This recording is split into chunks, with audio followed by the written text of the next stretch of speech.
자, 엊그제 시험 본 구몬 전기공학 기출문제 풀이를 하도록 하겠습니다. 일단 풀이하기 전에 전기공학은요, 문제가 그냥 깔끔하게 잘 나왔습니다. 그래서 문제가 수월하게 풀릴 수 있는 문제들이 대부분 나와가지고 학생들이 시험 보면서 뭐 이 정도는 하면서 씩 웃고 문제를 풀었을 것 같습니다. 그래서 전기공학은 나름대로 이제 문제도 깔끔하고 답도 크게 문제가 없었는데, 나중에 풀이해야 될 전기기기는 생각보다 뭐 좀 깔끔하진 않는 문제가 몇 문제 있어가지고 그건 이제 나중에 이야기 드리도록 하겠습니다. 자, 그럼 같이 한번 풀이할게요.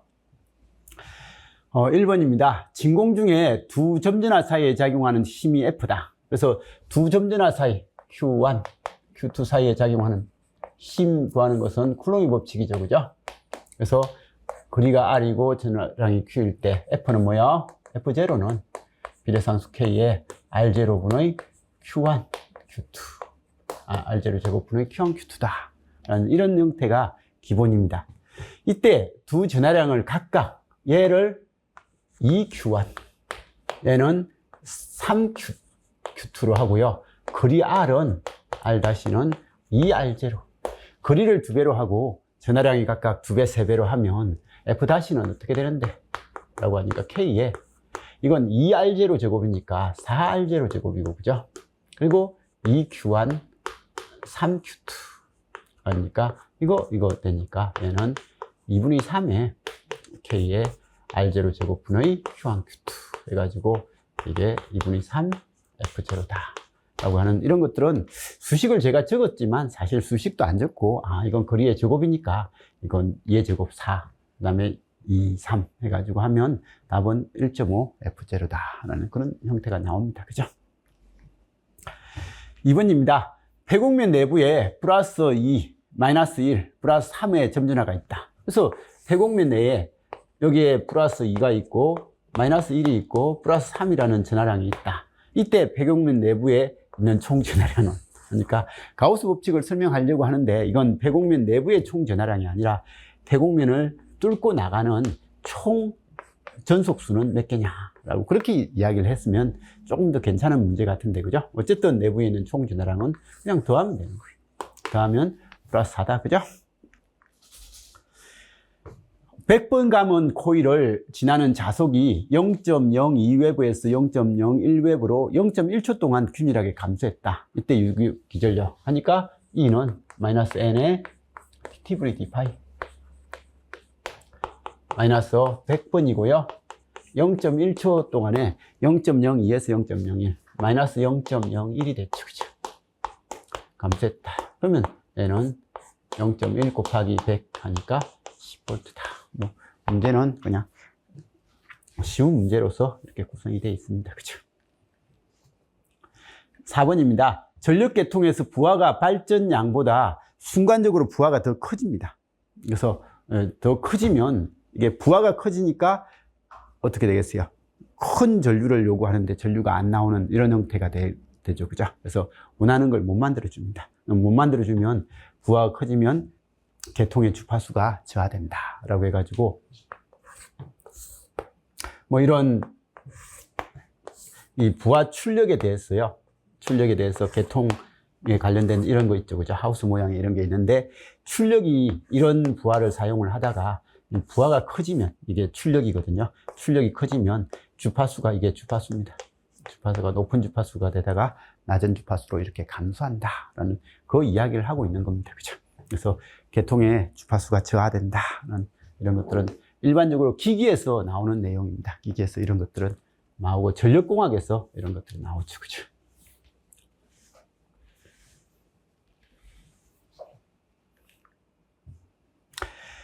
이상적인 변압기에서 권선수가 N1 대 N2가 4대 1이고 8Ω의 부하가 2차 측에 연결되어 있다. 그래서 권수가 4대 1이다. 맨날 하는 겁니다. 그죠? 이상적인 변압기에서. 부하에 8Ω이 달려있다. 그럼 여기서 1차 측에서 들여다본 G는 얼만데? 라고 해가지고, 건수비가 4대 1이면요. 전압비도 4대 1이고, 전류비는 1대 4고, 전력비는 1대 1인데, 임피던스 비는 이건 16대 1이다. 즉 4의 제곱 대 1의 제곱이다 라는 거고, 그때 1에 해당되는 게 8이니까 그러면 16은 8 곱하기 16 한 게 1차 측의 입력장애다. 그죠? 비율로서 16대 1 뭐 이렇게 맞춰주면 됩니다. 그래서 8 곱하기 16 하면 128인가요?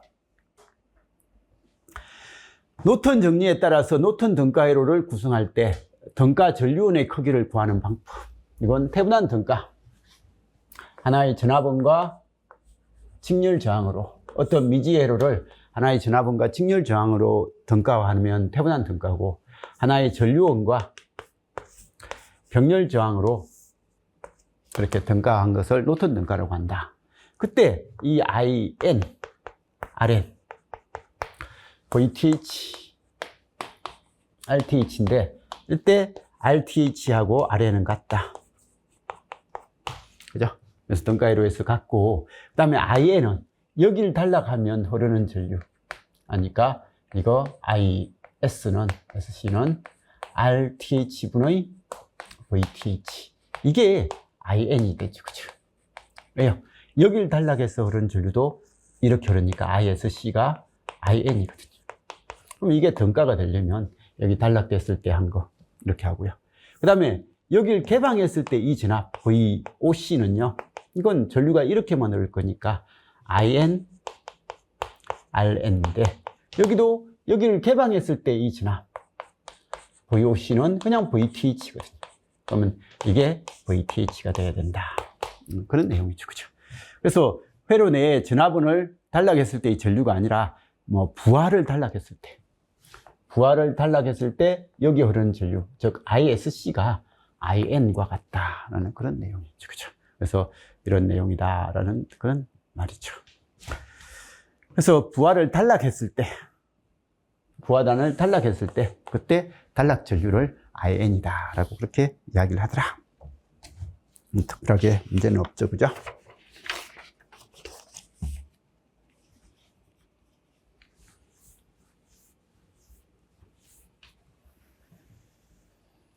자, VTH가 30이고요. RTH가 5인 태분한 등가회로. 지금 태분한 등가회로 그려봤지만 VTH가 30V고요.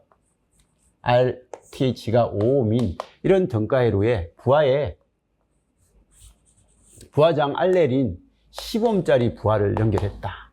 그럼 여기 흐르는 전류 얼마요? 15옴에 30이니까 2A가 흐르네요. 그죠? 그래서 2A가 흐르고, 예, 전력 PL은 얼마요? PL은 IL 제곱에 10 하니까 2의 제곱 4 곱하기 10 하니까 40W라는 소비 전력이 있다. 근데 이때 이 전력은요, 이 부하 전력은 최대 전달 전력의 몇 배인가 라고 이야기했습니다.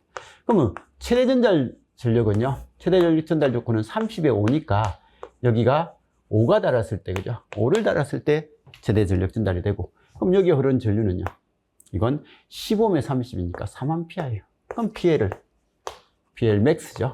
max는 이거 I 제곱 R 하니까 9 곱하기 5가 돼서 45W예요. 그래서 최대 전달 전력은 45W고 지금 현재 전달 전력은 40W니까 이것분의 이게 얼마냐라고 하니까 9분의 8이다. 뭐 이렇게 됩니다. 그죠? 자, 8번입니다. C1이 2마이크로페럿, C2가 4마이크로페럿인 두 커패시티가 병렬로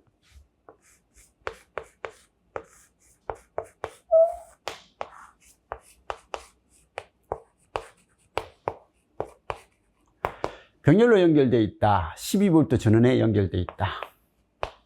이때 회로에 저장된 전체 에너지 하니까 W는 2분의 1 CV 제곱 그러니까 2분의 1에 C는 6마이크로, V는 12 곱하기 12 그러니까 이건 144고, 그죠? 이건 3이니까 그러니까 430인가요? 432 마이크로줄이다. RC 충전 회로에서 커패시터의 진압이 초기값이 5고요. 정상 상태의 진압이 20V이다. 이때 시간 t 이꼬르 타워에서, 그러니까 타워 시정수가 만큼 지났을 때 이 커패시티의 전압은 약 얼마인가라고 했습니다. 그래서 이런 문제는 이 과도 현상의 정확한 우리 가장 기본 공식이 VC는 VC 무한대 F I VC 제로 빼기 F VC 무한대 E 마이너스 시정수분의 T라는 이런 공식을 알고 있냐라는 그런 질문입니다. 이게 아니라면 이렇게 그림을 그려야 되잖아요. 그죠? 초기값이 5인데 최종값이 20이다. 그러면 초기값이 5로 오다가 땅 했을 때 20으로 올라가더라. 그럼 최대값이 63.2%까지 갈 때가 시정수 타워가 된다. 그럼 최대값이 63.2%는 이게 5고 20이니까 15다. 그러면 15에 해당되는 이런 형태다. 그럼 우리는 이런 올라가는 판은 자, 이건 15에 2의 마이너스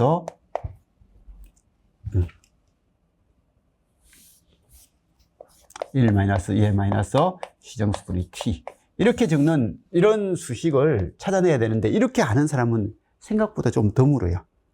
근데 우리는 이거 초기값, 최종값, 시정수가 주어지면 fi, f 타워 이거 맨날 했잖아요. 그죠? 그래서 그러니까 f는 20, 초기값은 5, 20, 2의 마이너스 시정수분의 t. 이게 풀면요, 5에다가 15를 가지고 이렇게 했으니까 이거 15 마이너스 15 2에니까 15 더하기 5 해서 20 이렇게 되잖아요. 그죠? 그래서 이건 20 다 빼기 15에 2의 마이너스 시정수분의 t 이렇게 나옵니다. 그래서 둘 다 같은 수식이.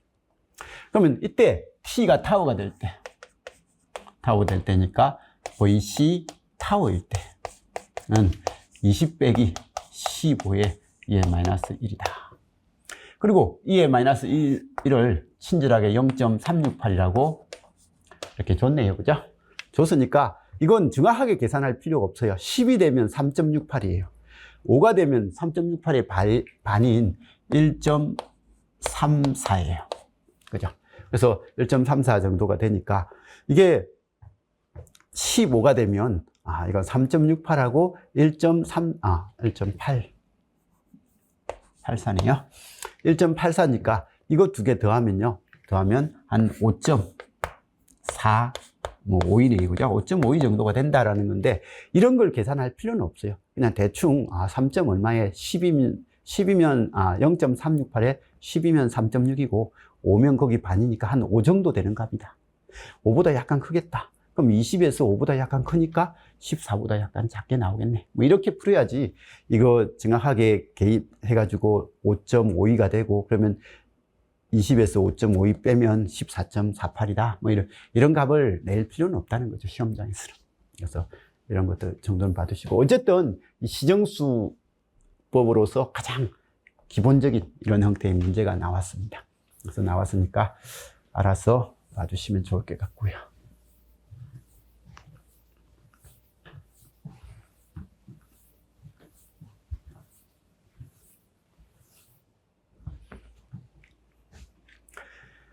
직렬회로의 전체 임피던스가 6 플러스 J8이고 인가 전압이 100의 0도일 때 전류의 크기하고 위상으로서 가장 적절한 것은 뭐냐? 아크 탄젠트 6분의 8은 53도다. 우리 맨날 이건 알고 있습니다. Z가 6 플러스 J8이다. 가로 6이고 세로 8이니까 그죠? 이거 6대 8대 10에 해당되는 3, 4, 5 삼각형이죠. 그죠? 그리고 이거 53도다. 라는 건 알고 있습니다. 이렇게 되어 있을 때 V가 100의 0도래요. 그럼 I는 Z분의 V니까 10의 53도에 대해서 100의 0도니까 10의 마이너스 53도다. 라는 그런 형태죠. 그죠? 자, DC 전원에 직렬 RL 회로를 연결한 직후에 이상적인 인덕트의 초기 동작으로 가장 적절한 것은 뭐냐라고 그렇게 이야기를 했습니다. 그래서 이런 형태인데, 이 DC 전원을 직렬 RL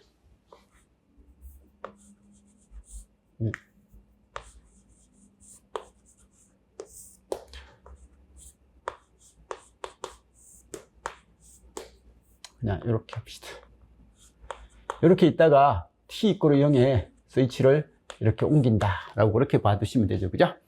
그래서 우리 이 과도할 때 이거 너무 많이 했습니다. 그죠? 그냥 기본적으로 RL 회로에서 L이 들어가면 전류는 연속이다. 그래서 전류는 초기 값은 딱 해도 0으로 오면 0이다가 이제 최종 값은 코일은 직류에서 단락이니까 이게 나오니까 최종 값은 그죠? R분의 2다. 그래서 최종 값은 이만큼만 합시다. R분의 2. 그래서 이렇게 올라간다. 그리고 이걸 수식은 ILT는 IT죠. 그죠? R분의 L. 이렇게 올라가는 수식은 1R분의 2에 1 마이너스 시정수분의 T 라고 했고, RLL의 시정수는 R분의 L이다. 이건 암기고, 그죠? 그 다음에 저항양단 전압 VR은요,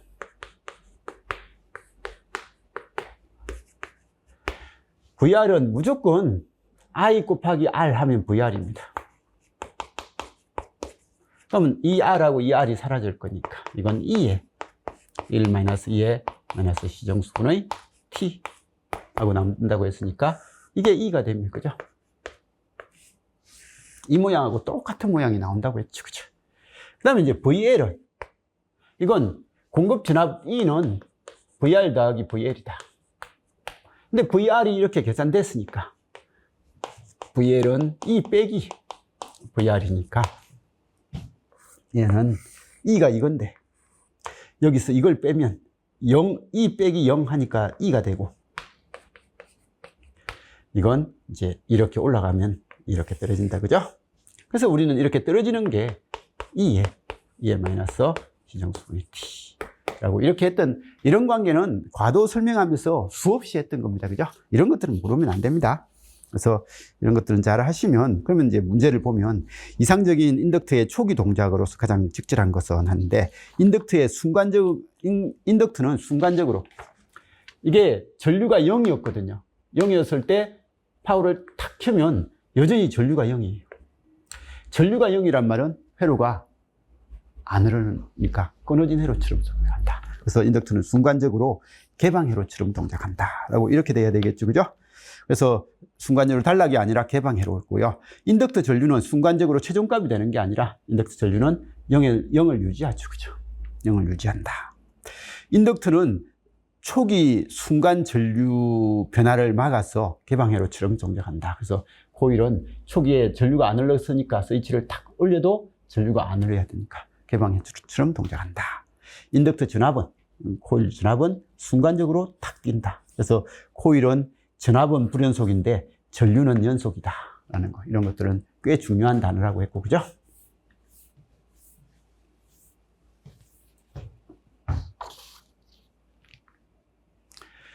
자, 직렬 RLCL로에서 공진시 오메가 제로는 1000이고요 L은 20mH이고 R은 5입니다. 선택도로 가장 적절한 거. 우리 이거 수업하면서 좀 많이 했던 겁니다. 공진시 Q 값은요, RLC 직렬일 때 이건 R분의 X라고 했어요. 그래서 RL 회로가 주어지면 R분의 오메가 L, RC 회로가 주어지면 R분의 오메가 C분의 1 해서 얘는 오메가 CR분의 1. 그리고 RLC 소자 모두가 주어지면 R분의, 이건 오메가 L하고 오메가 C분의 1을 곱해서 루트 시키면 X가 된다고 했어요. X가 돼가지고 오메가 없어지고 하니까 R분의 1에 루트 C분의 1. 그래서 이런 거고, 그리고 Q는 BW분의, 이게 단위가 오메가면 네, 오메가 제로고, 그죠? 이게 BW가 단위가 F면 여기 F0 이렇게 하면 된다고 했어요. 그래서 이런 형태가 다 Q 구하는 공식입니다. 그럼 지금은 주어진 게 오메가 L, R이 주어졌으니까 이 공식으로 풀어라 라는 그런 내용이고, 얘는 R분의 오메가는 1000이고 20ml네요. 그죠? R은 5고요. 밀이 없어지고요. 5분의 20 하니까 4다 라는 이런 Q 값은 그냥 아주 수월하죠. 그죠?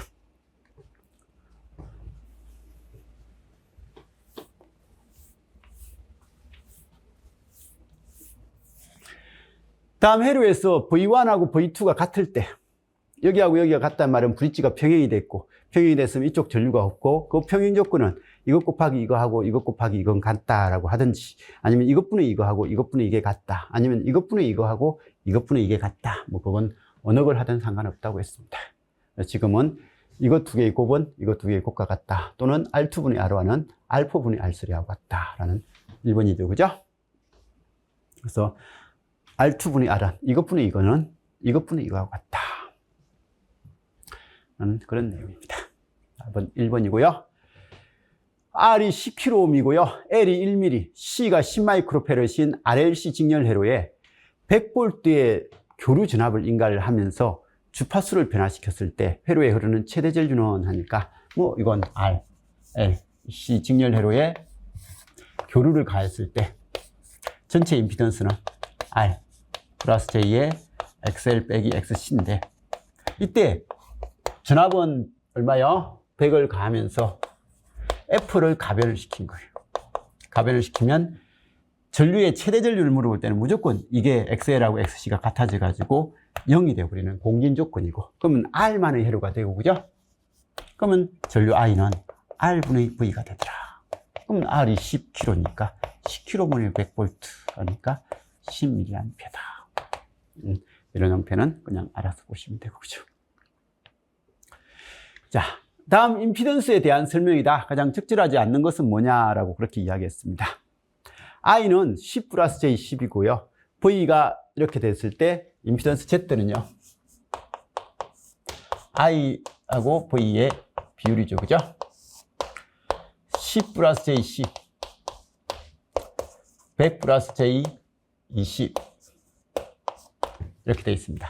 자, 일단 시작하기 전에 이건 RC 회로예요, RL 회로예요 물어보면 봐요. 전류는 이상이 10, 10이니까 45도예요. 전압의 위상은 120이니까 45도보다 훨씬 작아요. 일단 전류가 빨라요. 전압보다 전류가 빠르면 RL 회로예요, RC 회로예요? 라고 하면 이건 RC다. 일단 우선 이게 RC구나 라는 건 알아요. 그 소자값이 뭔지는 지금은 뭐 계산을 좀 불편하니까 안 되는데, 어쨌든 이런 것들은 알아요. 그래서 이 문제는 풀지 않더라도 이런 걸 보면 가장 적절하지 않는 거 하면 4번에 임피던스 Z는 저항과 인덕트로 직렬 연결되어 있는 게 아니라 RC회로니까 저항과 커패시티로 직렬 연결되어 있다. 그렇게 돼야 되니까 4번은 틀렸습니다. 그러면 이제 이 문제를 풀면, 이런 문제를 풀 때는 유리화를 하되 그대로 하는 게 아니라 가장 간략하게 만들어 놓고요.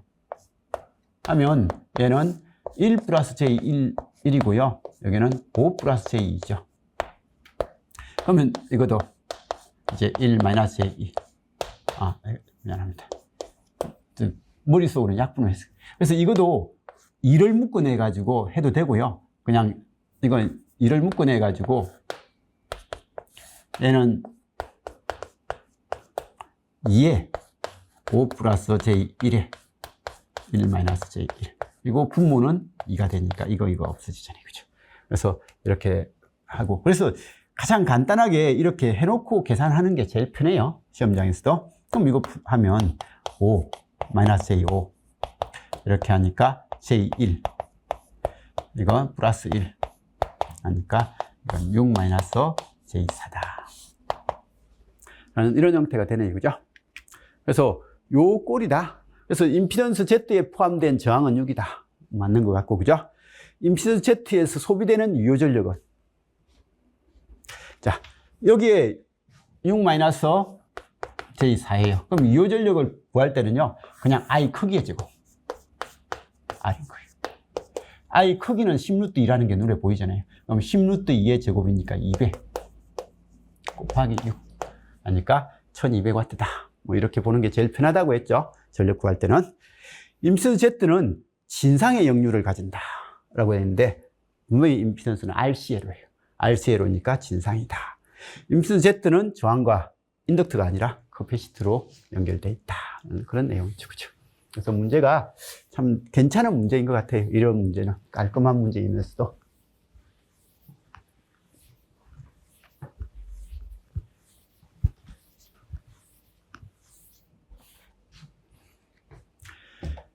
다음 회로에서 1번 소자의 소비 또는 공급하는 전력에 대한 설명이다. 가장 적절한 것은 이라고 이렇게 돼 있죠. 그러면 이런 문제는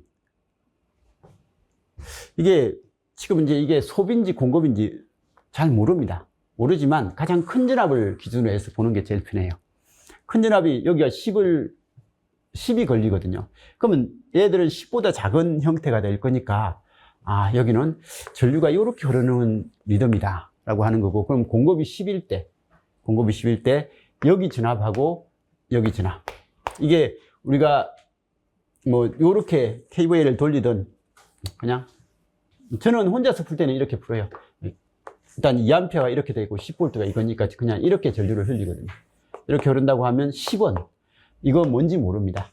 V1 하고 V3는 4네요, 그죠? 그래서 10원 저는 이렇게 합니다. V1 더하기 4. 그럼 V1은 얼마요? 6V구나. 이렇게 하거든요. 안 그러면 이제 여기에 KVA를 그냥 정석주로 돌려도 되고 뭐 이렇게 해도 되는데 그냥 이렇게 보고요. 그러면 이제 이때 전류는 이렇게 흐른대요. 그럼 여기가 지금 이제 6V예요. 6V면 이건요, 우리 수동부호 규정, 이거 수업 시간에 많이 했습니다. 어떤 게 있을 때 전류가 들어와요. 그때 전압이 이렇게 되면요, 이건 P는 V 곱하기 I 하면 이것도 지금 6이고 이게 2가 되면 12가 되고 0보다 크죠. 0보다 크면 수동부호 규정을 만족했을 때 0보다 큰 값이 나오면 이건 소비 전력인 거예요. 소비하는 전력이거든요. 그래서 소비 전력이 되니까 이건 6V에 2가 되니까 소비 전력이다.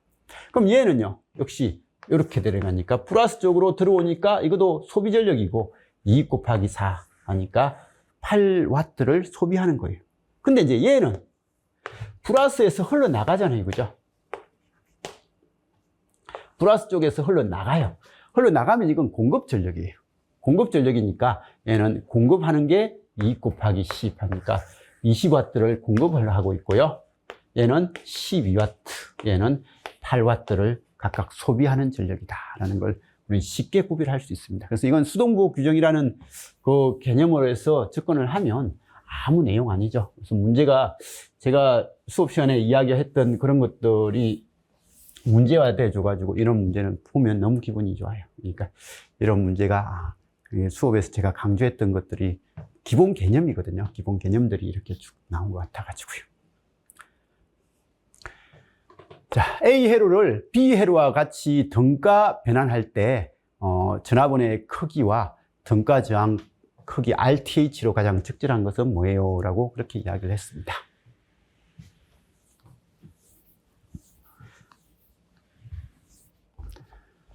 이거 그냥 잘 정리를 하면 되는데, 그죠?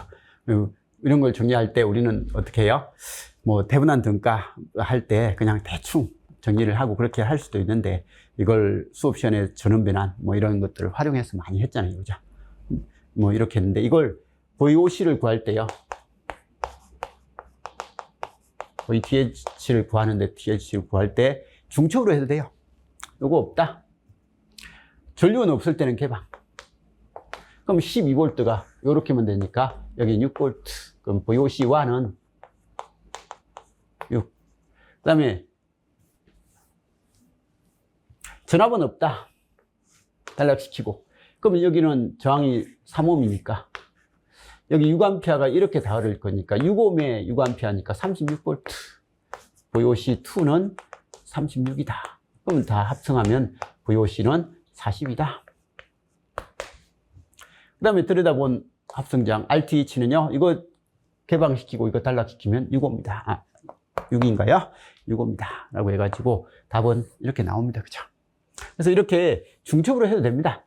근데 이제 우리 수업 시간에 이런 것들은 하나씩 해봅시다. 전원 변환. 6에 12 하니까 2에 6. 그러면 여기 6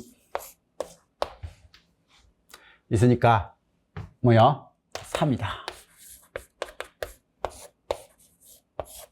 2에 3이다. 그러면 다시 전원 변환. 이건 연습 삼아 많이 해보세요. 6에 4입니다. 그럼 여기 3.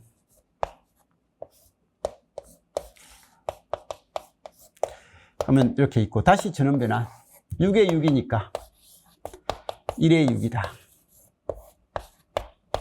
그러면 여기에 전류원 6이 있다. 그러면 합성하면 7에 6이다. 그러면 다시 전원변화. 그러니까 6, 7이 41에 6이다. 뭐 이렇게 해보는 것도 많이 해봤잖아요. 그죠? 그래서 이렇게 전원변화만 계속 활용해서 구하는 것도 해보시고, 저기 VOC 중첩으로서 구해보시고, 이건 알아서 정리를 하시면 됩니다.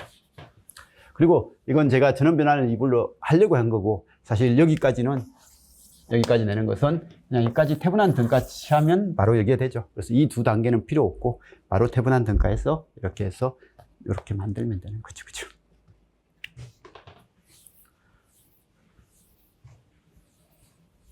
회로 해석은 우리가 많이 해봤으니까 이런 것들은 큰 문제 없었을 것 같고, 공급 전압의 시료값이 100이고요.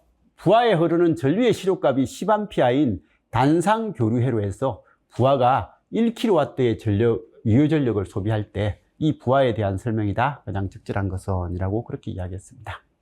그래서 공급 전압의 시료값이 100이에요. 그래서 전력을 구할 때는 시료값이죠.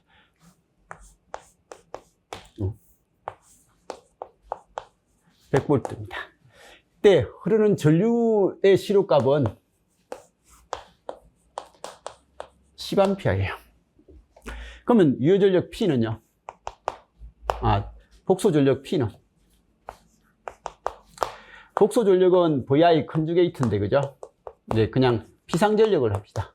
V의 크기, I의 크기인데, 이건 시료값의 크기니까, 이건 1000이네요. 그죠? 근데 복소전력을 구했는데, 단상 교류 회로에서 부하가 1kW의 유효전력을 소비한대요. 이렇게 구했는데, 이게 1000 플러스 J는 얼마인지 몰라요. 모르지만 어쨌든 1000이래요. 근데 피상전력을 구했는데도 1000이에요. 그럼 피상전력을 구했는데 1000이면 유효전력을, 거기 복소전력을 구했을 때 유효전력이 1000이라고 하니까, 이게 P하고 같구나. 그래서 이런 형태가 되더라는 거예요. 그래서 피상전력도 1000인데 유효전력이 1000이니까, 이건, 이 문제는 Q가 0인 R만의 회로에서 해석이 된 거구나 라고 그렇게 알 수 있는 거예요. 그래서 이런 문제에서는 이 조건이 중요합니다. 지금 단지 전압과 전류의 크기의 곱인 피상전력이요, 피상전력이 유효전력인 1000하고 같더라 라는 말은 무효전력이 하나도 없는 그런 회로가 되더라, 그런 내용이고요. 그래서 정가 부하는 R만으로 이렇게 구성되어 있다, 이런 건 중요한 거죠. 그죠? 이런 것들은 잘 이해를 해야 고득점을 할 수 있는 겁니다. 전압의 위상이 전류의 위상보다 90도 앞선 게 아니라 R만의 회로에서는 전압 전류 동상이죠. 해당 부하는 1000바의 무효전력을 소비하는 게 아니라 여기 유효전력을 소비한다고 했고, 그죠? 그래서 이게 만일에 요거였다면 이걸 계산했는데 이게 1000루트이다. 피상전력이 1000루트인데 무효전력이 1000이다. 유효전력이 1000이다. 그럼 무효전력도 1000이겠구나. 1000 하면 크기는 1000루트2가 되니까. 그래서 이런 건데, 이게 1000루트2가 아니라 이게 1000이니까 이건 무효전력이 없다라는 그런 이야기죠. 주어진 정보로는 전압과 전류의 위상차를 알 수 없다가 아니라 이건 R만의 회로니까 위상차를 알 수 있는 거죠. 그렇죠?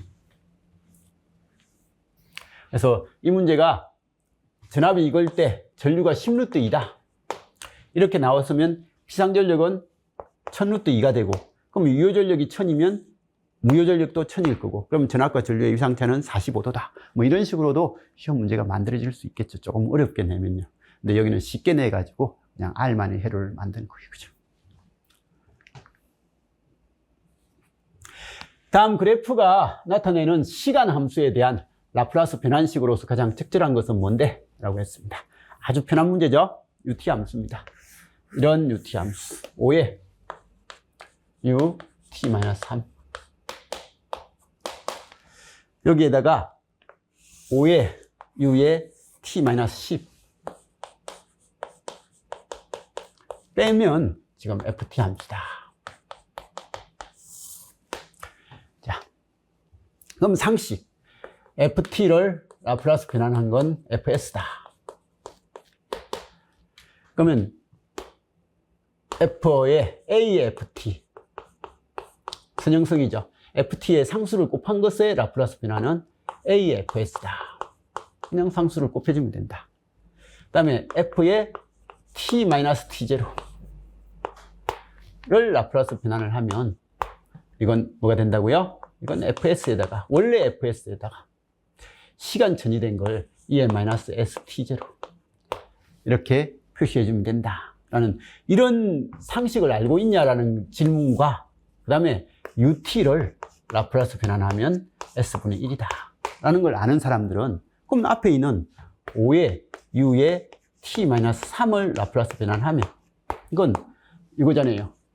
원래 함수에 5가 있으면 그냥 5는 그대로 적어준다. 그 다음에 UT 함수, 이거 시간 전이된 거거든요. 근데 UT가 S분의 1이니까 시간 전이를 해도 S분의 1은 그대로 적어주고, 그리고 전이된 게 3이니까 2의 마이너스 3S 이렇게 해주면 되고, 그죠? 그 다음에 마이너스 10의 U의 마이너스 5의 U의 T 마이너스 10 이렇게 하면 똑같이 마이너스 5의 S분의 1의 2의 마이너스 10S 이렇게 해주면 되니까 답은 아주 수월하죠, 그죠? 이 정도는 이 라플라스 변화는 그냥 그러니까 연습을 많이 했으니까 충분히 가능할 거라고 봐요.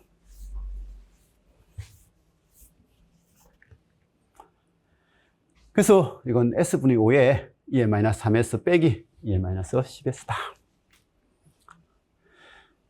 L인 인덕트에 흐르는 전류 IT가 일정할 때 인덕트 양단에 유도되는 전압은 0라고 하니까 VL은 L dT분의 DI예요. 근데 I가 시간에 대해서 일정해요. 그럼 DI가 0인 거예요. DI가 0이니까 dT분의 DI가 0이 돼버리니까 VL은 얼마다? 0이다. 그래서 코일은 이게 이제 코일에 직류가 있을 때는 직류일 때는 이건 단락회로하고 같게 되고, 그러면 이 양단 전압은 V는 0이다 라는 그 말이죠, 그죠? 전류가 이렇게 되고, 여기 전압이 이 전압이 여기 다 걸리게 되고, 그죠? 그래서 이 내용이니까 힘든 건 없을 겁니다. RL 직렬례로에서 시정수하고 RC 직렬례로에서 시정수에 대한 설명이다. 가장 적절한 것은 하니까 RL 직렬례로의 시정수는 R분의 L, RC 직렬례로의 시정수는 R 곱하기 C. R이 같으면 RL 직렬례로의 시정수하고 RC 직렬례로의 시정수는 항상 같다. 말도 아니고, 그죠? R이 커지면 얘는 시정수가 작아지고 얘는 시정수가 커지네요, 그죠? RL 회로의 시정수는 감소하고 RC 회로의 시정수는 증가한다. 맞네요, 그죠? 주파수를 높이는 거하고 시정수하고는 상관없다. 인가 전압을 높이는 거하고 시정수도 상관없다. 이런 내용이죠, 그죠? 교류회로에서 부하역률 코사인 세타에 대한 설명이다. 가장 적절하지 않는 것. 부하역률 코사인 세타에서 세타는 부하 전압과 부하에 흐르는 전류의 위상차다. 그래서 우리 교류의 역률과 하면 임피던스 Z는 R 플러스 JX라고 하고, 이건 임피던스 Z의 크기하고 세타가 있습니다. 그때 코사인 세타는요, 이 세타는 뭐고요? 아크 탄젠트 R분의 X고, 그죠?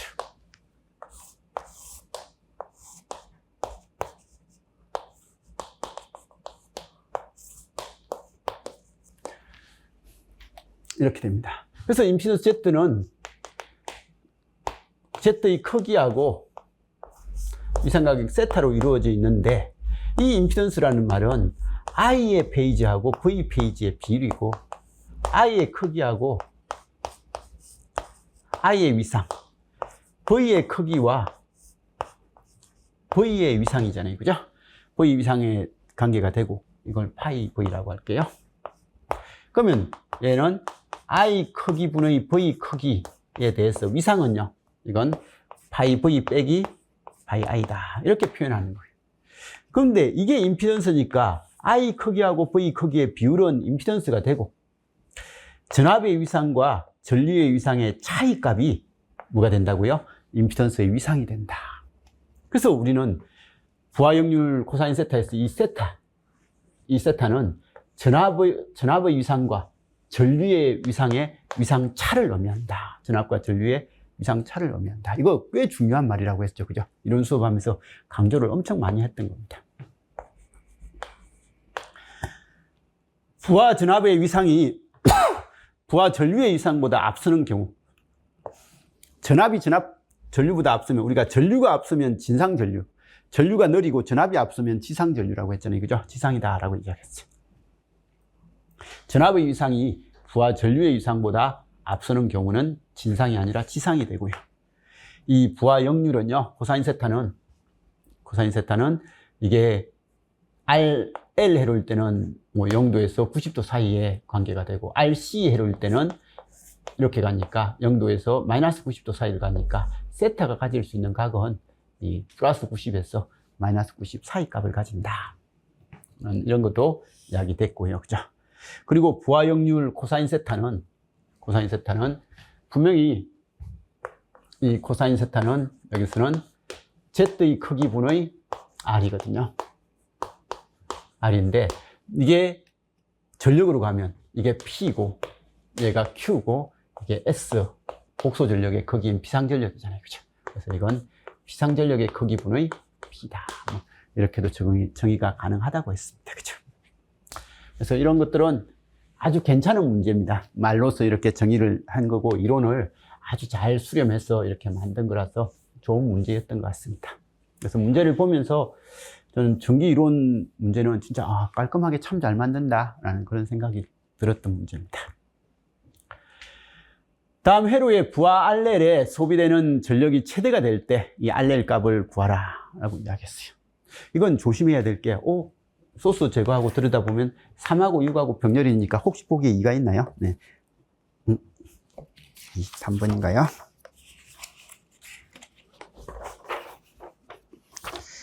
보기 2가 있네요. 그죠? 그래서 2가 있어가지고 2를 탁 적어버리면 이제 이 문제는 틀린 거가 되고, 항상 이야기하는데 전원을 제거할 때는 전류원은 개방, 전압원은 달라.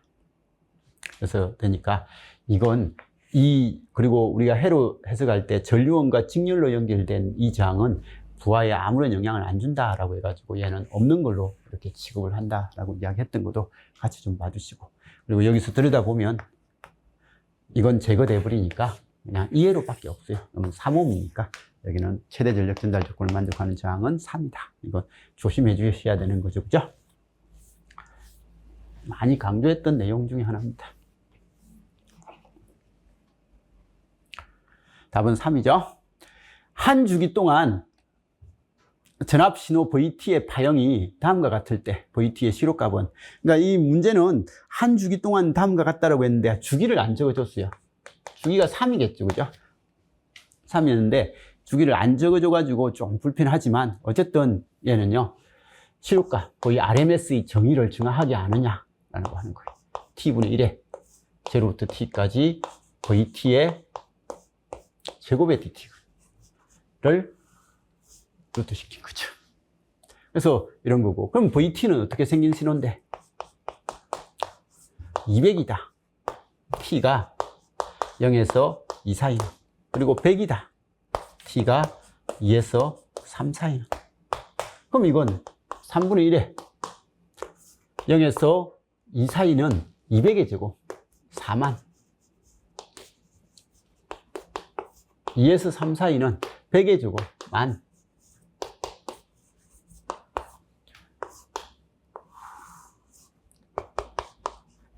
이건 4만 곱하기 2가 되죠. 그래서 8만. 이건 만 곱하기 1이 되죠. 그래서 이렇게 되는데 이게 9만. 그럼 3분의 1이니까 3만. 이건 3 곱하기 만이니까 100루트 3이죠. 그죠? 100루트 3이다. 그래서 이런 형식이 된다라는 거고, 보기에 173.2 뭐 이것밖에 나올 게 없네요. 그죠?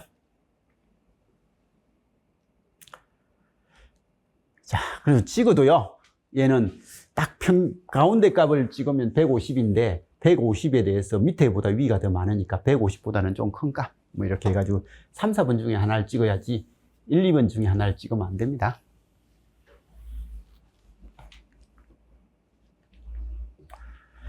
다음 회로에서 연산정폭기가 이상적이라고 가정할 때 전류 I0는요 라고 했는데, 이건 우리가 연산정폭기 해석에서 가장 핵심이잖아요. 네거티브 피드백이 있을 때는 가상 단락, 이 진압이 10V면 이게 10이면 여기도 10이다. 그럼 여기가 10이니까 10kg에 10이니까 전류가 1mA가 흐르고요.